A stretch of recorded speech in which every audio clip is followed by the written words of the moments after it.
Shabbat Shalom para todos, buenas tardes, ¿cómo están? Aquí estamos en esta tarde de Shabbat, disfrutando de la presencia de nuestro Dios, estudiando las Escrituras y siendo sensible a la voz que nuestro Padre Celestial nos está hablando. Estamos en un tiempo muy especial, muy gratificante, porque estamos viendo las manifestaciones de nuestro Dios y cómo Dios está hablando, direccionándonos y llevándonos a un crecimiento y a un entendimiento mayor de las Escrituras y sobre todo de su propósito. Así que en esta tarde de Shabbat estamos estudiando la Parashá Yitro, ¿sí? que abarca el libro de Éxodo del capítulo 18 al capítulo 20, versículo 26, ¿sí? Y para los que de alguna manera están relacionados o están familiarizados con el estudio de la porción semanal de la Torá, de la Escritura, esta porción nos abarca y sobre todo nos lleva a entender muchas cosas, ¿sí? Y sobre todo, por ejemplo, ya que cada porción, cada palabra de cada semana lleva el título justamente, y en este caso el título o el nombre de la parashá lleva por nombre el nombre del suegro de Moisés, ¿sí? Bueno, para los que conocen o han leído la Escritura, el contexto más o menos relata de la llegada de Yetro al campamento de los hijos de Israel. Dice la Escritura de que Jetro, sacerdote de Madián, había oído las maravillas que Dios había hecho en Egipto para liberar al pueblo de Israel de la mano del faraón. Y luego que él viene al campamento de los hijos de Israel, encuentra a Moisés ministrando al pueblo, y llega un momento del ministerio de Moisés donde Moisés dice que atendía a la gente, ministraba desde la mañana hasta la noche. Entonces su suegro, que también cumple la figura de un padre espiritual,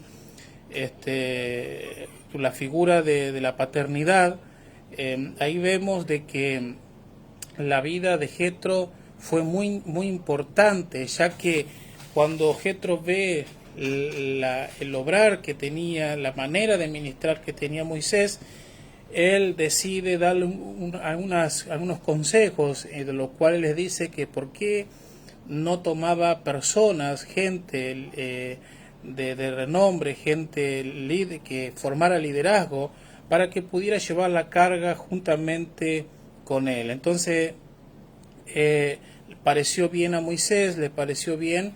Entonces Moisés decide, manda llamar a ciertos grupos de personas líderes de las tribus, y ahí se conforma un equipo de liderazgo para poder ministrar y ayudar al resto del pueblo. Eso nos habla de algo muy interesante, que hoy en la actualidad necesitamos personas, ¿sí? Necesitamos personas que escuchen la voz de Dios, que se comprometan con la obra del Eterno. Necesitamos personas comprometidas, personas capaces, dejarse enseñar, dejarse instruir por un padre que pueda impartirse, y de esa manera poder llevar adelante la obra que el Eterno nos ha mandado que hagamos. Necesitamos sobre todas las cosas ser sensible y ser guiados. Pero en esta ocasión, como la parashá es muy amplia y tiene algunas cosas muy interesantes, yo quiero tocar un tema que creo que de alguna manera es un tema muy discutido, un tema que por ahí hay algunos puntos de vista, y no necesariamente usted tiene que estar de acuerdo conmigo, con todo lo que yo diga, sino que simplemente escuche, mire, observe, saque sus propias conclusiones. Si tiene alguna pregunta, alguna duda, etcétera, bueno, me la hace llegar y con gusto podemos compartir. Así que yo quiero hablar en esta porción del pacto y de la Torá, ¿sí? Ya que esta porción de la Escritura abarca cuando el pueblo llega ¿sí? El pueblo llega al monte Sinaí, a la falda del Sinaí, y Moisés sube a recibir las tablas, los conocidas, los 10 mandamientos, y luego baja y le entrega al pueblo las tablas de la ley conocida, ¿no? Es muy interesante porque cuando digamos ese relato bíblico es conocido como los 10 mandamientos, pero entendemos de que en el original no son mandamientos, sino son las 10 palabras, ¿sí? Es conocida también como las 10 palabras. La instrucción, ¿sí? Recordemos que la palabra Torá fue traducida, ¿sí? Al griego y como ley, ¿sí? Y bueno, en la actualidad, como hace muchos años, la palabra ley para muchos creyentes pareciera ser que es una mala palabra, pero cuando la llevamos nuevamente al contexto hebreo y tomamos la palabra propiamente dicha, Torá, la Torá significa instrucción. Entonces vemos que Dios libera a un pueblo de la esclavitud por muchos años, lo lleva al desierto y le entrega la instrucción para que el pueblo pudiera vivir dignamente bajo los reglamentos, bajo los parámetros, ¿sí? Del Dios eterno. Así que yo quiero hablar justamente, como decía recién, de la entrega de la Torá, del pacto, y justamente esta semana estudiamos eso, ¿sí? Entonces, cuando vemos la porción que nos toca estudiar en este momento, en este Shabbat, vamos a ver que el evento más importante en la historia, aunque el pueblo de Israel tuvo muchos sucesos, muchos momentos muy interesantes, pero justamente en esta porción encontramos uno de los eventos más importantes del pueblo de Dios, que es justamente cuando el Eterno, por medio de Moisés, le entrega la Torá, ¿sí? Le entrega la Torá, o sea, el pueblo de Israel recibe la Torá y entrega, ¿sí? Le entrega el pacto, le entrega, en otras palabras, el Eterno Dios hace un pacto entregándole la Torá al pueblo de Israel, a la novia, y de eso trata la porción de esta semana. Entonces, quiero leerle un texto donde dice en Éxodo 19, versículo 5, dice: ahora pues, si dieres oído a mi voz y guardares mi pacto, ¿sí? Éxodo capítulo 19, versículo 5 dice: ahora pues, si dieres oído a mi voz y guardares mi pacto, seréis mi especial tesoro sobre todos los pueblos, porque mía es la tierra. ¿Se entiende? Ahora, cabe remarcar algo muy interesante, que la Torá, la Torá que fue entregada en el Sinaí, no es el pacto, sino que él tiene la Torá. ¿Se entiende? O sea, lo que Dios entregó no fue un pacto, sino que entregó la Torá. Entonces, la Torá contiene, ¿sí?, las obligaciones con respecto a las demandas que el esposo, ¿sí?, trae a su esposa. La Torá trae los derechos, y entonces la Torá no es el pacto, sino que el pacto contiene la Torá, ¿sí? Cabe destacar también, para poder entender un poco mejor, que la Torá es el compromiso, es la ketubá en hebreo, es el compromiso del novio comprometiéndose ante su novia para establecer una relación, una unión.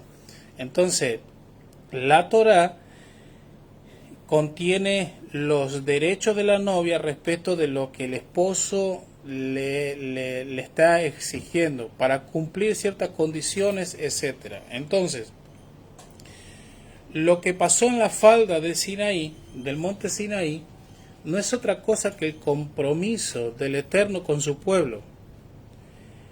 O sea, Por lo tanto, cuando vemos que en el monte Sinaí vemos el compromiso del Dios eterno con el pueblo de Israel, como resultado de ese compromiso es que el Eterno entrega la Torá. O sea, no es otra cosa que el contrato matrimonial. ¿Se entiende? La Torá es el manual de instrucción que señala cómo debe de vivir la novia y cómo es el compromiso del novio. ¿Se entiende? Entonces, cuando el texto de Éxodo 19 dice que si oyere mi voz y guardares mi pacto, significa entonces que guardar el pacto es cumplir con las exigencias establecidas en el contrato, o sea, en la Torá. Guardar el pacto es ser fiel al contrato, y no desviándonos ni a diestra ni a siniestra, como dice la Escritura en el libro de Josué.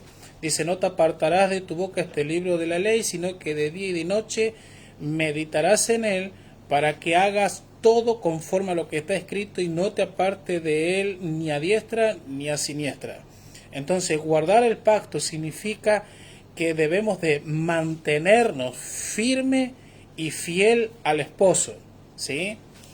Vuelvo a recalcar, el suceso que sucede en el monte Sinaí es el compromiso del Dios eterno con su pueblo Israel, trayendo un matrimonio y como resultado Dios entregando las 10 palabras, los mandamientos, la ketubá, el contrato matrimonial, que están siendo las dos cosas, no de las dos cosas, sino las dos partes, tanto de parte del Eterno y de parte del pueblo, hacen el compromiso. Entonces, ¿qué significa? Vamos a definir un poco qué significa la palabra pacto, ¿sí? La palabra pacto significa alianza. Es un acuerdo entre dos, y esto es una definición que usted la puede encontrar en cualquier diccionario. O sea, la palabra pacto es la que significa alianza, y es un acuerdo entre dos o más partes que obligan a ambas a cumplir una serie de condiciones. Entonces, cuando en el mundo, o sea, cuando vamos a la esencia de la fe y decimos que estamos bajo el nuevo pacto, bueno, llamémosle así por el momento, aunque ahora voy a explicar un poco más eso. Cuando decimos de que estamos bajo el nuevo pacto, estamos bajo un pacto en el Mesías, entonces el pacto tiene una serie de obligaciones, una serie de requisitos que deben de cumplir ambas partes. Entonces, la palabra pacto, ¿sí? La palabra pacto en hebreo, mire, significa renovación, diferente a la definición de la definición griega. ¿Por qué? Porque en el griego la palabra pacto significa justamente eso, nuevo, significa nuevo, dando a entender que si es algo nuevo queda sin vigencia lo anterior. Por eso, bajo la influencia griega, bajo la influencia greca-romana, la iglesia, lo que conocemos como iglesia, ha estado influenciada por este pensamiento greco-romano que ha llevado a los creyentes en el Mesías a creer que Dios en el Mesías hizo un nuevo pacto, dejando abolido el pacto que fue hecho con Dios y el Eterno. Y es totalmente erróneo eso. ¿Por qué? Vuelvo a recalcar, porque la palabra pacto en el hebreo significa renovación. Entonces Dios lo que hace es renovar el pacto. No existe tal cosa como el antiguo pacto y el nuevo pacto. No lo existe, no hay base bíblica para tal cosa. Entonces la palabra pacto en el hebreo es la palabra brit, ¿sí? La palabra brit significa cortar, significa atar. Entonces, fíjese algo muy interesante, porque en la Biblia de los 70, o sea, la Septuaginta, cuando tradujo o fue traducida la Biblia del hebreo al griego,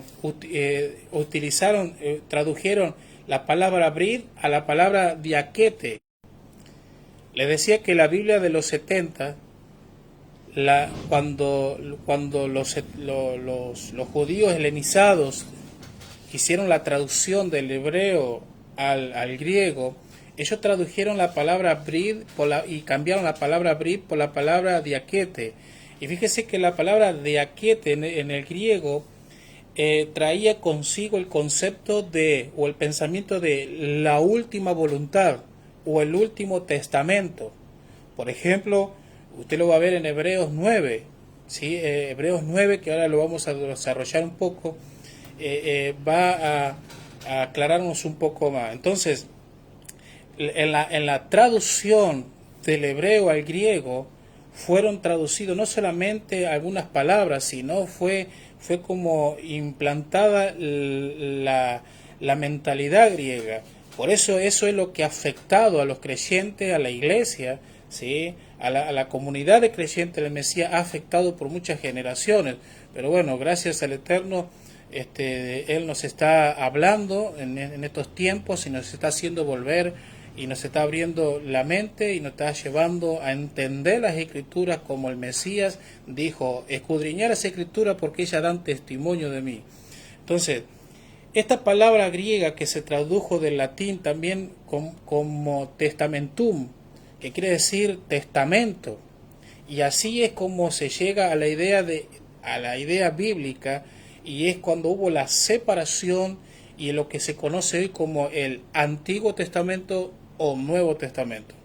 O sea, estamos hablando de influencias griegas, de malas traducciones, de malos conceptos, que a la hora de leer la Escritura bajo esos patrones de pensamientos nos afecta a la hora de creer, porque terminamos creyendo en cualquier otra cosa menos a la idea original que Dios plasmó en su palabra, en su Torah. Entonces, cuando entendemos que pacto en hebreo significa renovación y en griego significa nuevo, dejando sin efecto lo anterior, bajo concepto griego es que la mayoría de creyentes que creen en el Mesías, que creen en Yeshua, que ellos creen estar en el nuevo pacto, bajo el concepto griego, es que separamos o han separado el Antiguo Testamento y el Nuevo Testamento, cosa que no hay base bíblica para tal cosa.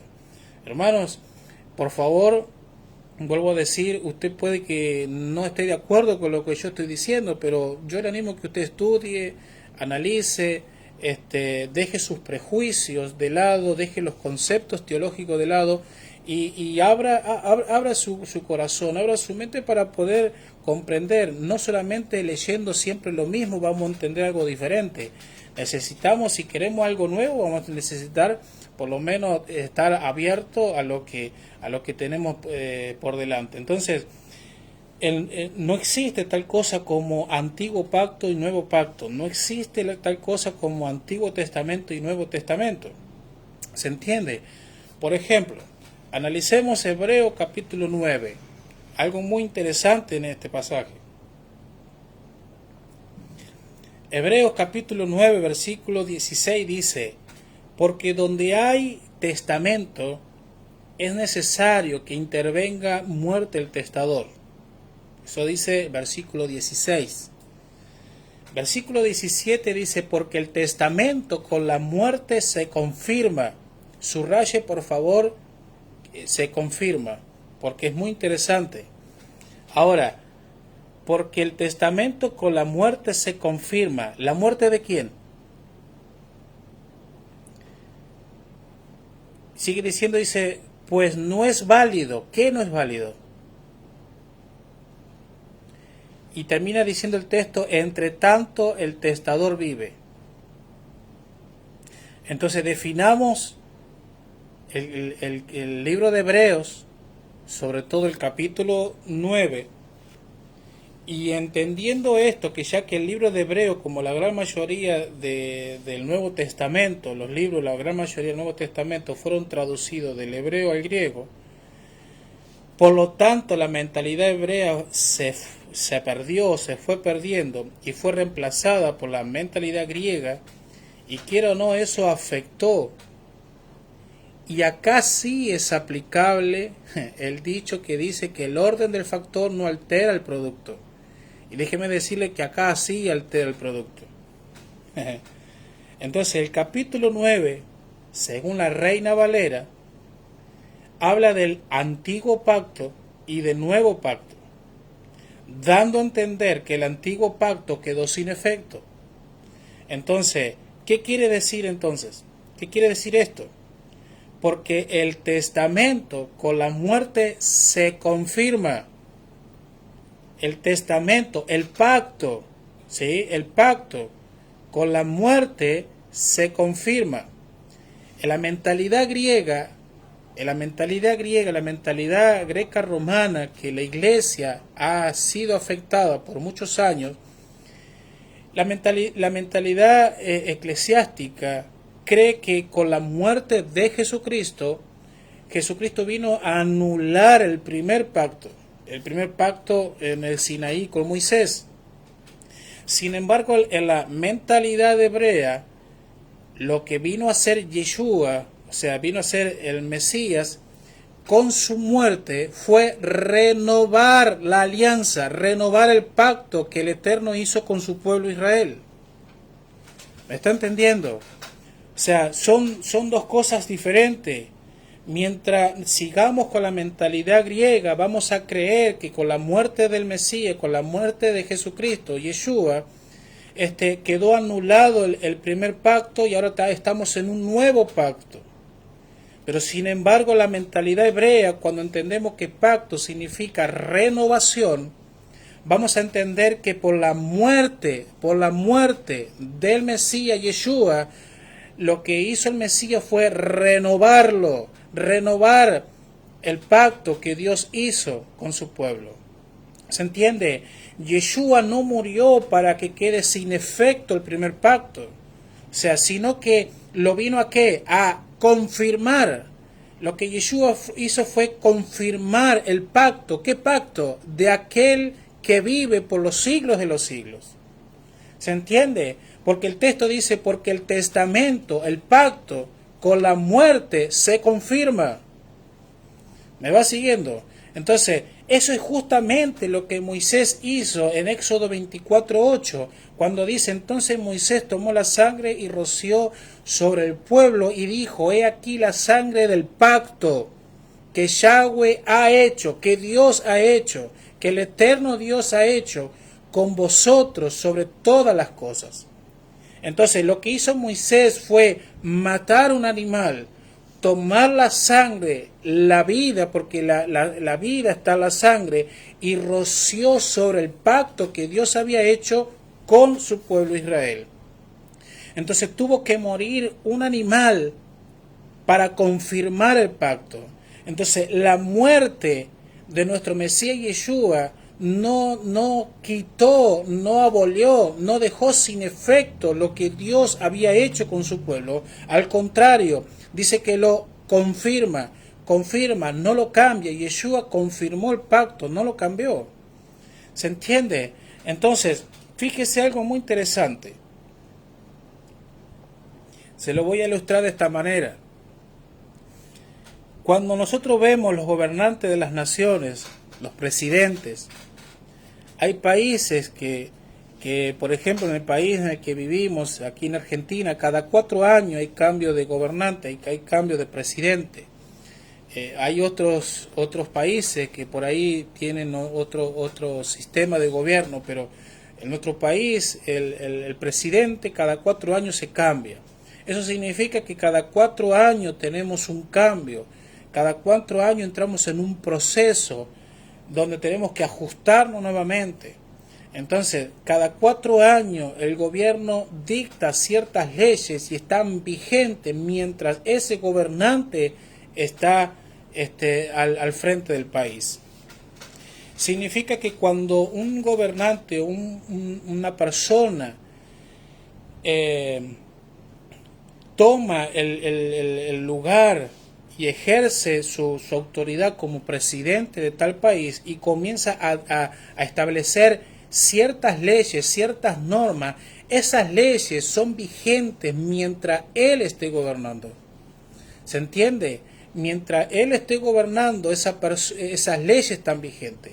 Pero cuando hay cambio de gobierno y luego se terminó ese periodo de 4 años y viene otra persona a gobernar, las leyes que estableció esa persona, como pueden seguir vigentes o como pueden anularse.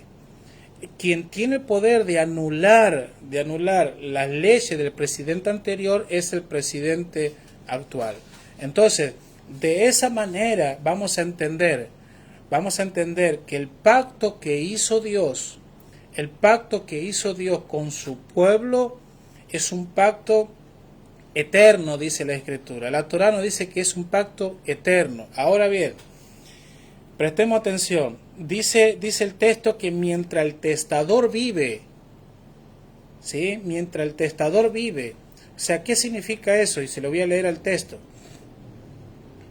Dice, pues, porque el testamento con la muerte se confirma, pues es válido mientras el testador vive. O sea, que mientras aquel que dictó la ley, mientras aquel que esté en vigencia, siga gobernando, las leyes, los mandamientos y los estatutos siguen vigentes. Ahora bien, usted puede pensar y puede decir, bueno, pero con la muerte de Jesucristo se anuló. Bueno, es lo que usted pueda creer, pero yo entiendo que quien hizo el pacto no fue el Mesías, quien hizo el pacto fue el Dios eterno. El Mesías, Yeshua, fue el medio. Dios hizo el pacto en Yeshua, hizo el pacto en el Mesías, pero quien hizo el pacto fue Dios. Entonces tenemos un Dios vivo que todavía sigue vigente y sigue gobernando las naciones, sigue gobernando todo lo existente, y Él no ha muerto, Él sigue vivo. Entonces, por lo tanto, si Él entregó el pacto y hizo un pacto con su pueblo Israel, y estableció leyes, mandamientos, estableció la Torá, estableció la instrucción, y Él sigue vivo, sigue gobernando, significa que esas leyes o mandamientos, la Torá divina, sigue en vigencia. ¿Me está entendiendo? Entonces, aquí lo que vemos, fíjese algo muy interesante, que cuando hablamos de pacto, ¿sí? Cuando hablamos de pacto, hablamos del nuevo pacto, ¿sí? Algunos para poder entender mejor. Cuando hablamos del nuevo pacto en Jeremías 33 y Hebreos 8, es algo muy interesante porque las escrituras acá, en Jeremías y en Hebreo, no están hablando de una nueva Torá. No están hablando de que con Jesucristo vino una nueva Torá, una nueva instrucción. Es interesante que usted preste atención en esto, porque muchos creen que con la venida de Jesucristo Dios abolió la Torá y ahora con Jesucristo tenemos nuevos mandamientos. Y eso es incorrecto. La gente afirma y cree que está en un nuevo pacto con una nueva Torá, y eso es incorrecto. No hay base bíblica para tal cosa. Lo que Jeremías y el libro de Hechos habla es de la renovación. Ya definí lo que significa la palabra pacto en hebreo, y significa renovación. Entonces, cuando Jeremías y el libro de Hechos dicen que después de algunos días haré un nuevo pacto, ¿sí? Haré un nuevo pacto, entonces cambiamos nuevo pacto y le ponemos la palabra que va, la palabra correcta es renovaré el pacto. No está hablando de cambiar la Torá, sino que es una renovación. ¿Es una renovación de qué? De la alianza. ¿De qué alianza? Que Dios el Eterno hizo ¿con quién? Con su pueblo Israel. De hecho, Jeremías dice, he aquí vienen días donde yo estableceré una renovación del pacto ¿con quién? Con la casa de Judá y la casa de Israel. Y eso está confirmado en el libro de Hebreos capítulo 8. Entonces Jeremías y Hebreo hablan de la renovación del pacto. No habla de que hay un cambio de Torá. La Torá fue entregada una sola vez y para siempre. Es el libro, es el manual de instrucción que el Eterno dio a su pueblo para que pudiera vivir en bendición. ¿Se entiende? Algunos, por ejemplo, yo he escuchado muchas veces decir que Dios le entregó la Torá a los judíos y a la iglesia le entregó la Biblia. No existe tal cosa. O sea, no existe tal cosa. No podemos decir que a los judíos le dio la Biblia y a nosotros nos dio que a los judíos le dio la Torá y a nosotros nos dio la Biblia. No existe tal cosa. ¿Por qué? Porque si a los judíos le dio la Torá y a la iglesia le dio la Biblia, entonces, hermanos, si usted tiene su Biblia, arranque todo el Antiguo Testamento. Deje de predicar el Antiguo Testamento. O sea, ríjase por lo que dice el Nuevo entonces. ¿Se entiende? No existe, no hay base bíblica. Y por favor estudie, analice, intrúyase, pero no existe tal cosa. Dios no nos dio a la iglesia la Biblia y a los judíos la Torá. Dios entregó la Torá, entregó el pacto, ¿sí?, que fundamenta la Torá, pero también la Torá es el manual de instrucción que se fue renovando. El pacto se fue renovando, con Yeshua se renovó. Entonces la Torá, que en su momento eran los primeros 5 libros, cuando vinieron los profetas, los libros proféticos se sumaron a la Torá, ¿sí? Y luego cuando vino Yeshua y comenzaron los escritos del primer siglo, los escritos de los apóstoles, los hechos de los apóstoles, etc., lo que se conoce como el Nuevo Testamento también es parte de la Torá, porque es la instrucción. ¿Se entiende? Entonces, lo que se renueva es el pacto, es la alianza, bajo la misma Torá, bajo la misma alianza, bajo las mismas cláusulas. ¿Se entiende? Que se renueve el pacto no significa que se cambien las cláusulas. Que se renueve el pacto no significa que haya que cambiar las cláusulas del contrato. No. O sea, muchas personas, por ejemplo, muchas personas después, y esto muchas personas lo han hecho, personas que después de un tiempo, después de varios años de casado, algunos deciden a los 25 años, otros a los 50, pero definitivamente después de muchos años de casado, de convivir, de una unidad, etcétera, lo que deciden es renovar la alianza, es renovar el pacto matrimonial. ¿Sí? Conocemos muchas personas que después de muchos años de casado deciden renovar su alianza. Entonces hacen una celebración, etcétera. Ahora, que renueven la alianza, ¿sí?, que renueven el pacto.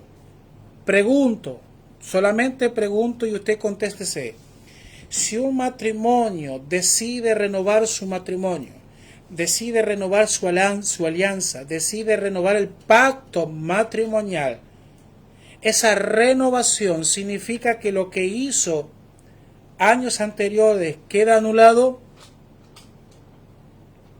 Si un matrimonio decide renovar su pacto matrimonial, significa que quedó anulado el momento que dijo sí. Claro que no, sino que se renueva la alianza.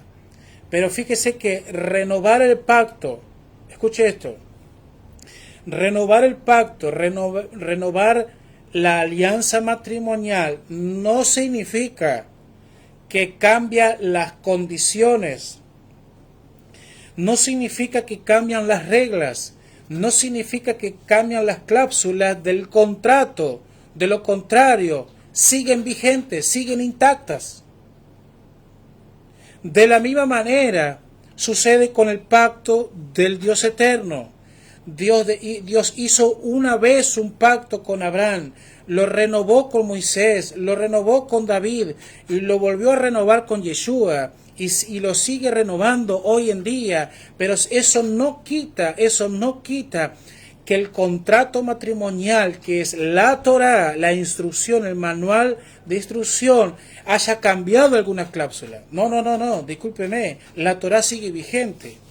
Entonces, de la misma manera que sigue vigente el contrato, se puede renovar el pacto, pero el contrato, el manual que dicta el compromiso de una parte y de otra sigue intacto, no se toca. El pacto, el acuerdo, la alianza, la Torá es la condición. Es la condición. Por ejemplo, le doy otro ejemplo. Cuando una persona, por X cosa, o sea, cuando una persona decide y no tiene dónde vivir y quiere alquilar una casa, quiere alquilar una casa. Entonces va y hace un acuerdo con el dueño de tal casa, donde decide alquilar para vivir en ese lugar. Entonces, ¿qué hace el dueño? Decide hacer un contrato. Primero, entre las dos partes hacen un convenio, o sea, hacen una alianza, o sea, hacen un pacto donde los dos se comprometen. Eso va a un término legal, donde el dueño de tal propiedad va a un lugar jurídico donde se forman ciertas cláusulas, ciertas leyes, y donde determina que yo alquilo esta casa a tal persona con la condición de este punto, de este punto, de este y de este y de este y de este. Si la persona que quiere alquilar acepta esas condiciones, se firma y ahí se arma el contrato. Esa es la condición. ¿Se entiende? Ahora, normalmente en algunos lugares los contratos se hacen por 2 años. En la casa de alquiler se hacen por 2 años, donde las dos partes tienen que respetar el término de 2 años, aunque algunos, dice que después del primer año ya se puede revocar ese contrato. Entonces, algunos dicen que después del primer año se puede revocar el contrato y pero sin embargo cuando la persona decide y acepta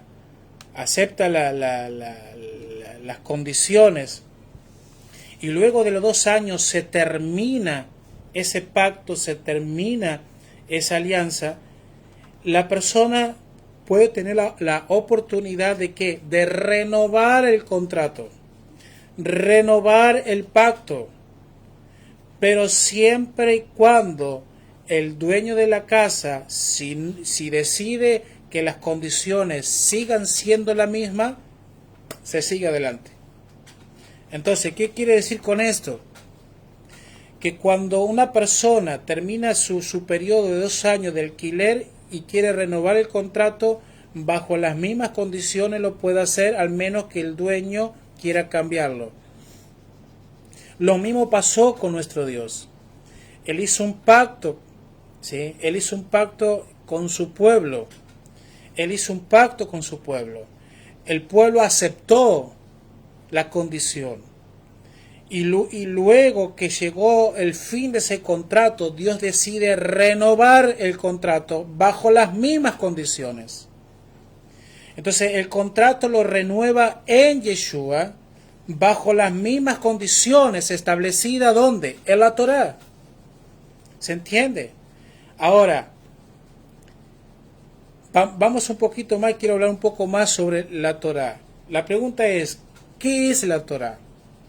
La Torá es la palabra en hebreo que se traduce habitualmente como, en algunas traducciones de la Biblia, como ley. Sin embargo, la raíz de la palabra Torá significa instrucción, significa lanzar, significa disparar, significa apuntar, significa marcar, señalar. Entonces, lo que nos está enseñando el Eterno es que la función de la Torá, la función de la entrega de la Torá es instruirnos, es señalarnos, que nos apuntale, nos direccione. ¿Hacia dónde? hacia donde toda persona debe de caminar, debe de andar.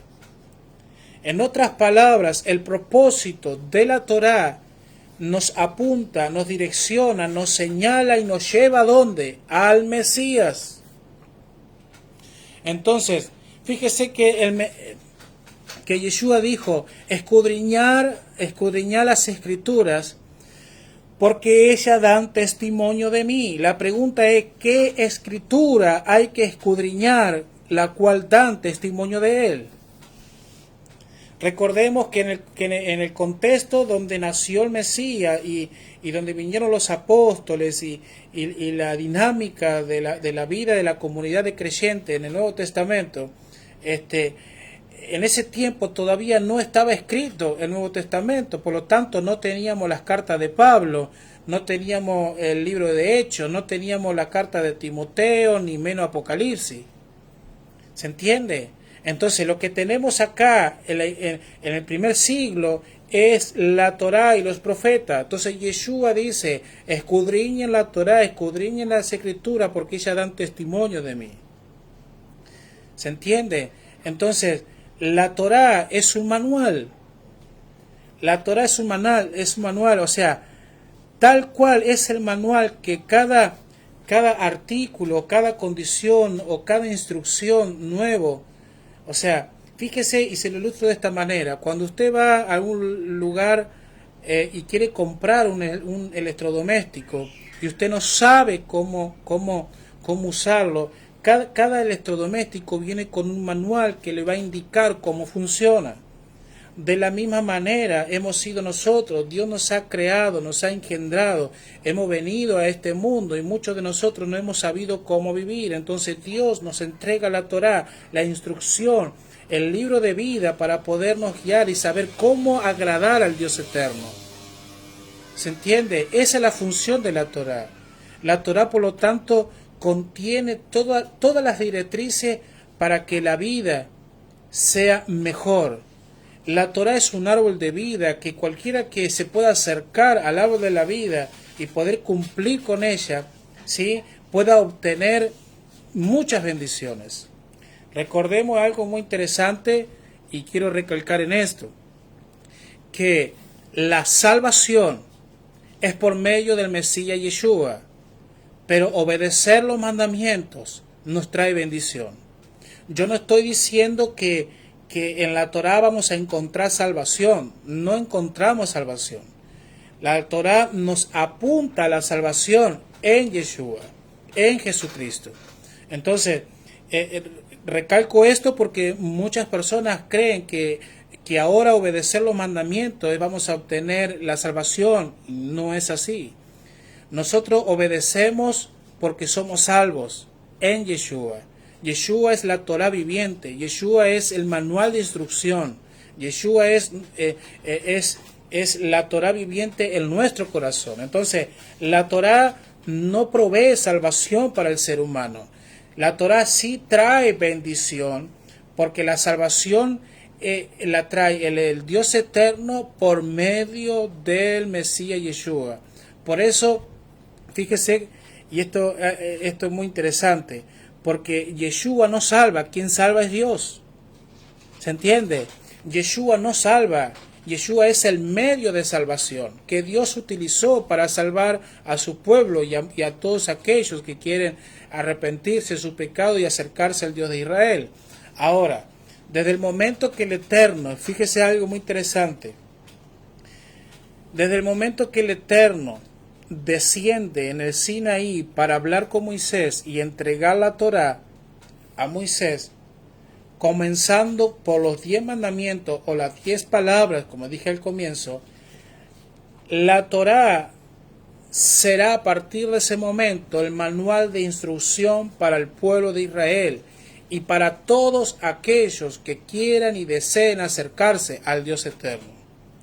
Sin embargo, la sabiduría de la Torá, escuche esto, la sabiduría de la Torá, su dirección e instrucción está presente desde el comienzo, ¿sí?, de la creación, desde el Génesis, desde el primer versículo. ¿Se entiende? Vuelvo a repetir, que la sabiduría de la Torá, su dirección, su instrucción está presente desde el primer versículo, de la primera letra, ¿sí?, del Génesis, del Bereshit, hasta la última letra del quinto libro de la Torá, que es llamado Devarim, conocido como Deuteronomio. Por eso quiero dejarles una enseñanza con esto. ¿Por qué? Porque la primera letra de la Torá, allá en Génesis, Génesis comienza, o Bereshit comienza con la primera letra, y es la Bet. Y la última letra de la Torá es la Lamed. O sea, la última letra del libro de Deuteronomio es la letra Lamed. O sea, en Bereshit encontramos la Bet y en Deuteronomio al final encontramos la Lamed. Si formamos y unimos estas dos letras, vamos a encontrar la palabra corazón.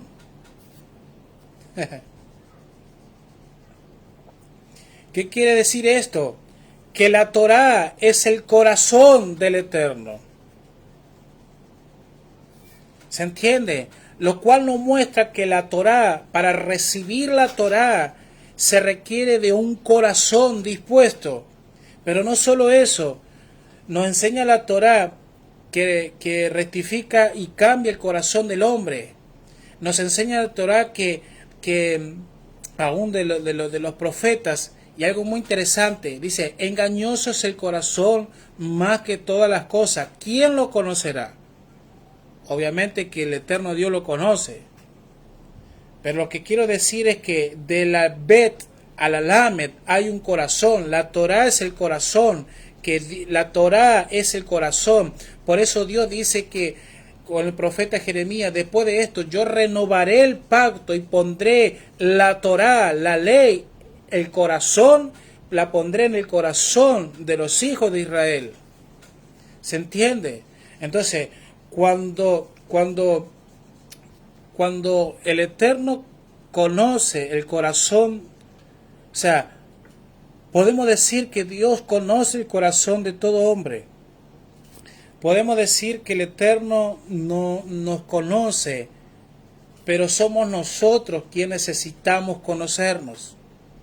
Por eso Él nos dio el manual de instrucción, nos dio el manual de vida, para que el corazón se mantenga limpio, se mantenga lejos de los engaños, lejos de las perversidades, que nuestro corazón se mantenga puro y alegre, ¿sí?, alejado de todas aquellas cosas que puedan causar mal a la vida de cualquier ser humano. O sea, la esencia de la Torá es el corazón de Dios en nosotros. Entonces, mire qué interesante, porque dice un midrash es, podemos decirle que, a ver cómo lo puedo explicar, son como las historias del pueblo de Israel. Y cuenta un midrash, cuenta una historia del pueblo de Israel que la primer frase de los 10 mandamientos, de las 10 palabras, comienza con la voz dice anojoní, que significa yo. La palabra anojoní significa yo.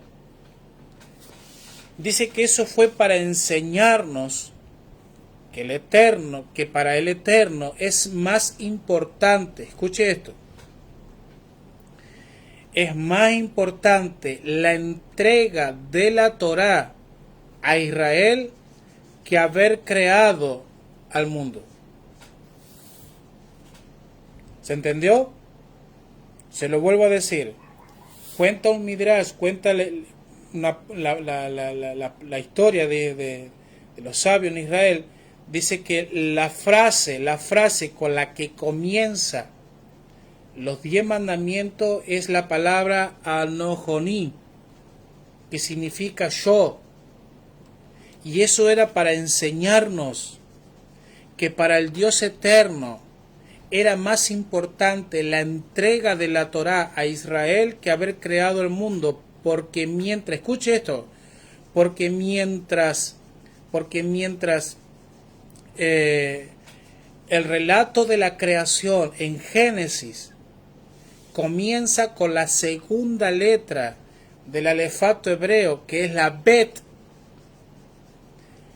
los 10 mandamientos, la Torá comienza con la letra Aleph, que es la primer letra del alefato. ¿Se entiende? O sea, que cuando Dios creó al mundo, la creó con la segunda letra del alefato hebreo. Pero cuando Dios entrega la Torá, entrega los mandamientos, la primera letra es la Aleph. Y la Aleph es la primera letra del alefato hebreo. Fíjese lo curioso, porque cuenta otro Midrash que dice que durante 26 generaciones, dice que durante 26 generaciones la letra Aleph se quejó con Dios de haber sido la primera letra de la Torá, siendo que la primera letra del alefato, sin embargo, dice que el eterno Dios le dijo a la Aleph: te juro por mí mismo, todo el universo fue creado solo por los méritos de la Torá. Y en el futuro, cuando yo entregue la Torá a Israel, voy a comenzar con la letra Aleph, o sea, con vos. ¿Se entiende? La letra Aleph es la primera del alefato hebreo. Dice que estuvo celosa por 26 generaciones porque Dios había creado el mundo con la Bet, con la segunda letra. Y dice que Dios se juró a sí mismo y le dijo: cuando yo entregue la Torá a los hijos de Israel, voy a comenzar por vos. O sea, y es interesante porque el Midrash nos cuenta que dice que cuando la letra Aleph se quejó, dice que Dios le dice que todo el universo, todo lo creado, fue creado por los méritos de la Torá. ¿Cómo los méritos de la Torá? Claro, porque si nosotros vamos al Génesis, a Bereshit, capítulo 1, versículo 1, vamos a encontrar algo muy interesante. ¿Qué es lo que vamos a encontrar? En su Biblia, cuando usted lea la Reina Valera o cual Biblia sea, usted va a encontrar: en el principio creó Dios los cielos y la tierra, ¿verdad? Pero sin embargo, en el hebreo, la frase es la siguiente, dice: Bereshit bara Elohim et hamashim bed aret. ¿Qué significa eso? Bereshit, en el principio, creó Elohim, et. Quiere decir que antes que el eterno Dios creara los cielos y la tierra, lo que el eterno creó fue el et. Y el et es el principio y el fin. Es el alfa, traducido el alfa y el omega, principio y fin. Creó la Aleph y creó la Tap. Creó, dicho en otras palabras, antes que Dios creara el cielo y la tierra y todo lo que vino después, lo que Dios creó fue la Torá. Entonces, antes de que el universo fuera, Dios creó la Torá. Y el universo, la tierra, todo fue creado por los méritos de la Torá. Por eso la Torá es importante, no solamente para el pueblo de Israel, sino también para nosotros y para todos aquellos que quieran creer en él. ¿Se entiende? Los sabios dicen: en el principio creó Dios. Pero para hacerlo más válido, dice que el es decir, todas las letras del alefato hebreo.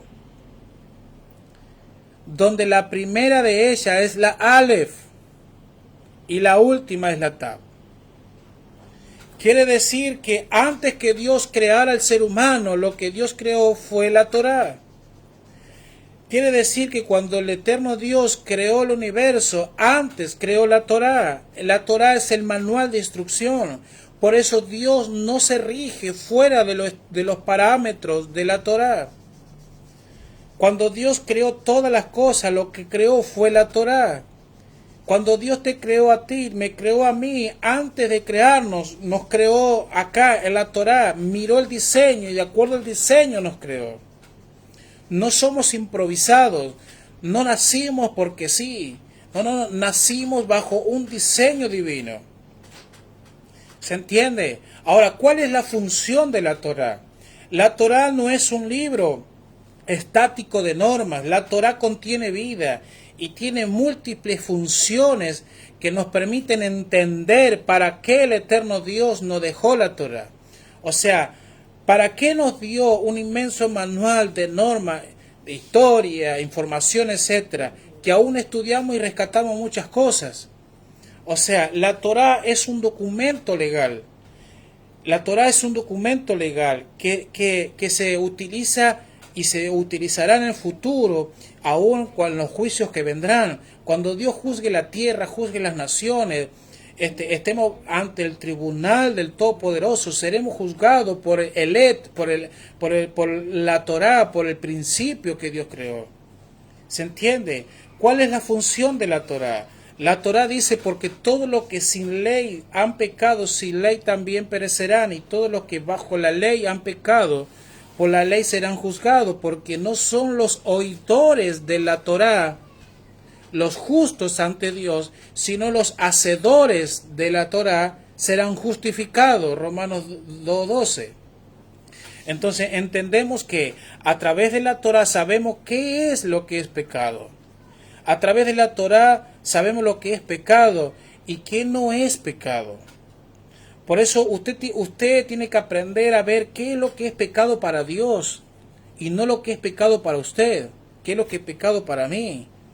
Yo me tengo que asegurar qué es lo que Dios considera pecado y no sacar las definiciones de mí mismo. A ver, esto es, esto no es. Porque la definición de pecado la da la Escritura misma.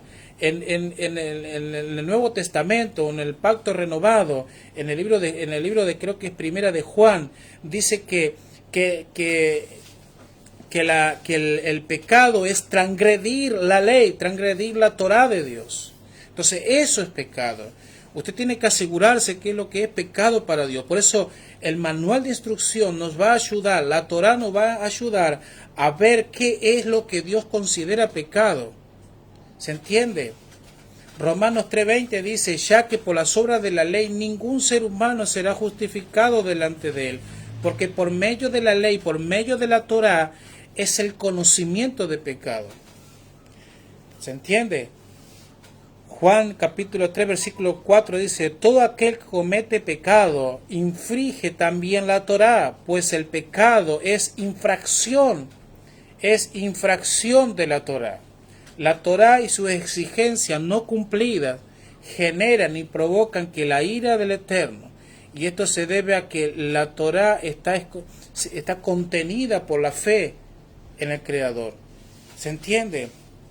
Quiere decir que la exigencia de la Torá generan muchas veces, o sea, lo que quiero decir es que cuando no nos alineamos a la Torá y no obedecemos la Torá, provocamos la ira del Dios Todopoderoso, porque la Torá contiene y está contenida por la fe en el Creador. Por eso la esencia de la Torá, el espíritu de la Torá es la fe. Está escrito, mas el justo por la fe vivirá, y es galardón de los preceptos de la Torá. ¿Se entiende? Esto nos muestra que una persona que no tiene fe está faltando a la Torá y por lo tanto está pecando. Cuando usted cumple un mandamiento sin creer en el mandamiento, usted está pecando. Por eso yo creo y obedezco. yo creo y hago. De nada sirve hacer sin creer, porque la Torá está fundamentada en la fe. Por eso Saulo de Tarso, conocido como Pablo, escribió, dice, todo lo que no es nacido de fe es pecado, pues el espíritu de la Torá solo se puede cumplir a través de la fe. Por esta razón es que la salvación es por fe, ya que la fe genuina en el Creador nos puede llevar a ¿qué? A poner por obra la forma verdadera, la exigencia de la Torá que el Eterno nos ha entregado. Amén. Romanos 4:15 dice, pues la ley, la Torá produce ira, pero donde no hay Torá tampoco hay transgresión. La Torá nos apunta y nos da a luz el pecado y hace que la Torá nos apunta que es pecado y hace que este mismo sobreabunde, lo cual va a causar por lo menos dos efectos. Número uno, va a apuntar a ¿qué? A que la bondad del Eterno se multiplique al máximo, perdonando las infracciones contra la Torá.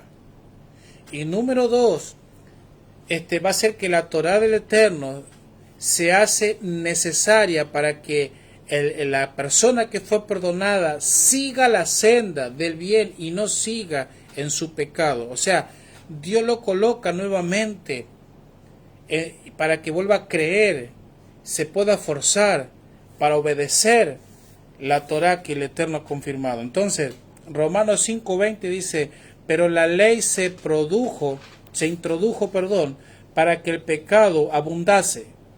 Mas cuando el pecado abundó, sobreabundó la gracia.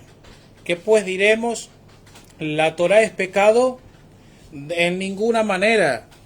Pero yo no conocí el pecado sino por la Torá, porque tampoco conociera la codicia si la Torá no dijese no codiciarás. Mas el pecado, tomando ocasión por el mandamiento, produjo en mí toda codicia, porque sin la Torá el pecado está muerto. Y dice, y yo sin la Torá vivía en un tiempo, pero venido el mandamiento, el pecado revivió y yo morí. Entonces, para algunos creyentes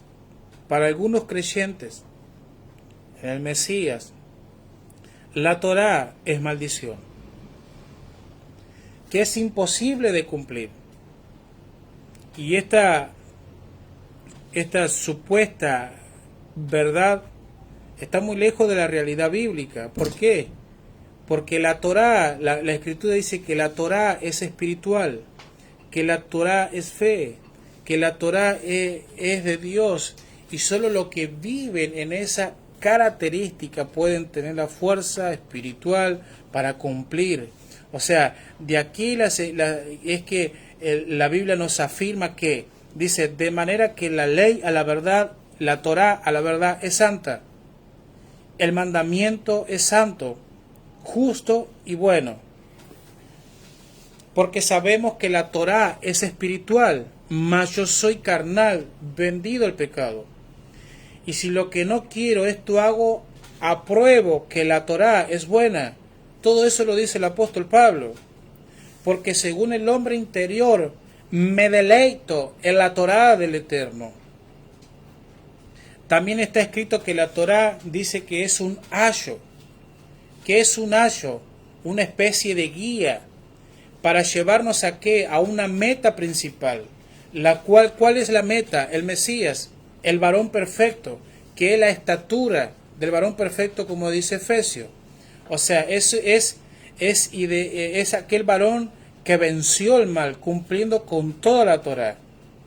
Dice Romanos 10:4, dice, porque el fin, el propósito, y en una ocasión expliqué lo que significa fin, que significa propósito, en el hebreo significa propósito, dice que el propósito de la Torá es el Mesías para justicia a todo aquel que cree.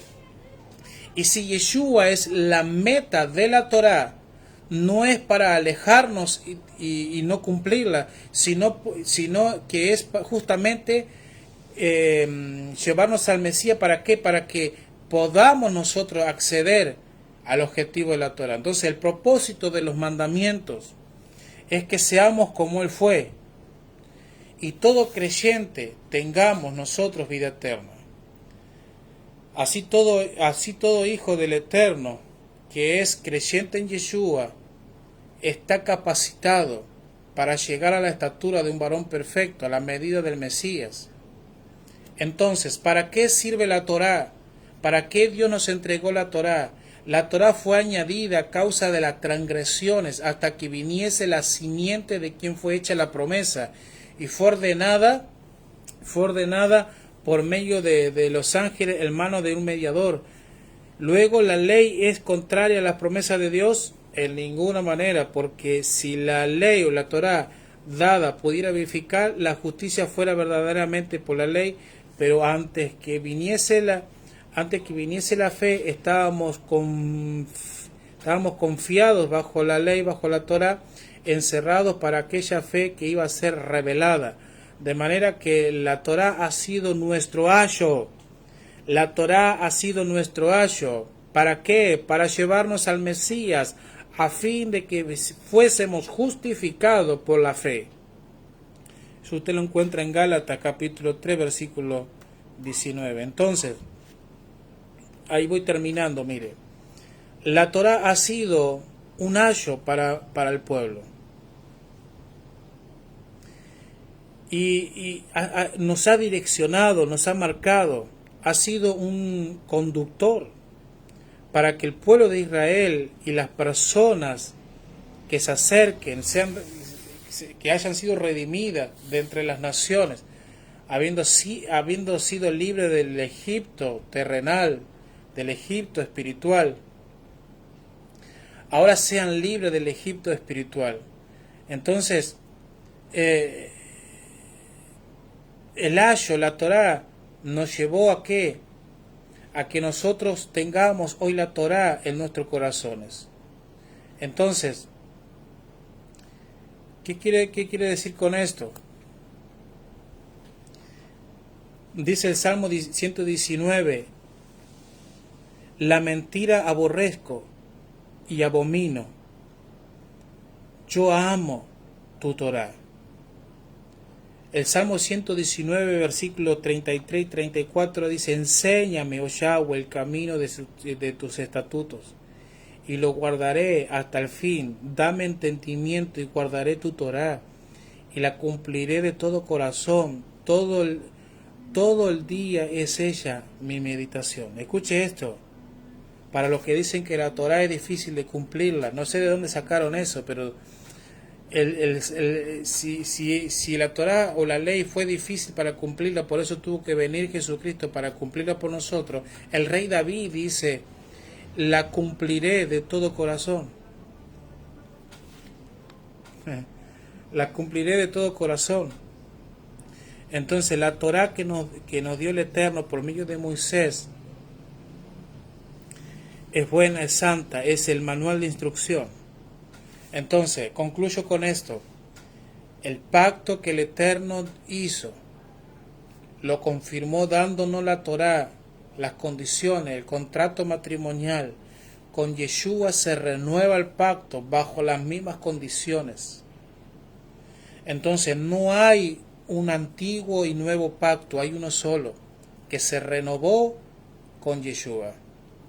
No, con Yeshua no hay nuevos mandamientos, ni dejó abolido la Torá. No. Con Yeshua se renovó el pacto bajo las mismas cláusulas, las mismas condiciones establecidas en la Torá. Así que el eterno Dios pueda bendecirlo, los pueda seguir guiando. Les bendigo.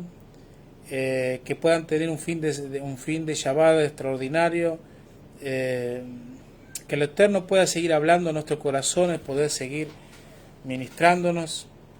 Estamos en un tiempo realmente muy lindo donde Dios nos está guiando. Y sobre todas las cosas recuerda esta palabra, dice, si oyeres mi voz y guardares mi pacto.